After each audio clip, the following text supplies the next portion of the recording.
खबर देंगे आपको पीटीआई फंडिंग केस में फॉरेन एक्सचेंज एक्ट के तहत मुकदमा तारिक शफी और फैसल मकबूल की 31 अक्टूबर तक अबूरी जमानत मंजूर। दोनों अफराद को 1-1 लाख के जमानती मचल के जमा कराने का हुक्म। बैंकिंग अदालत का FIA को 31 अक्टूबर के लिए नोटिस जारी कर दिया गया। आपको खबर दे रहे हैं पीटीआई फंडिंग केस में फॉरेन एक्सचेंज एक्ट के तहत तारिक शफी और फैसल मकबूल की 31 अक्टूबर तक अबूरी जमानत मंजूर।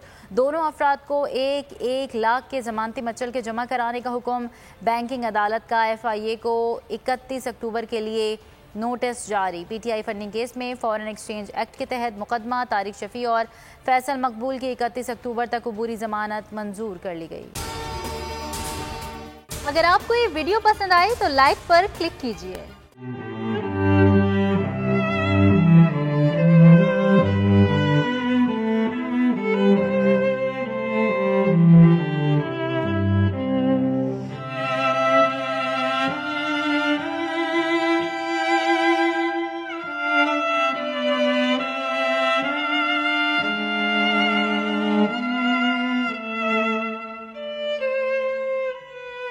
सबसे ज्यादा व्यूज, सबसे ज्यादा रील्स और सबसे ज्यादा रेटिंग के साथ बोल अब भी नंबर 1 पोजीशन पर बरकरार।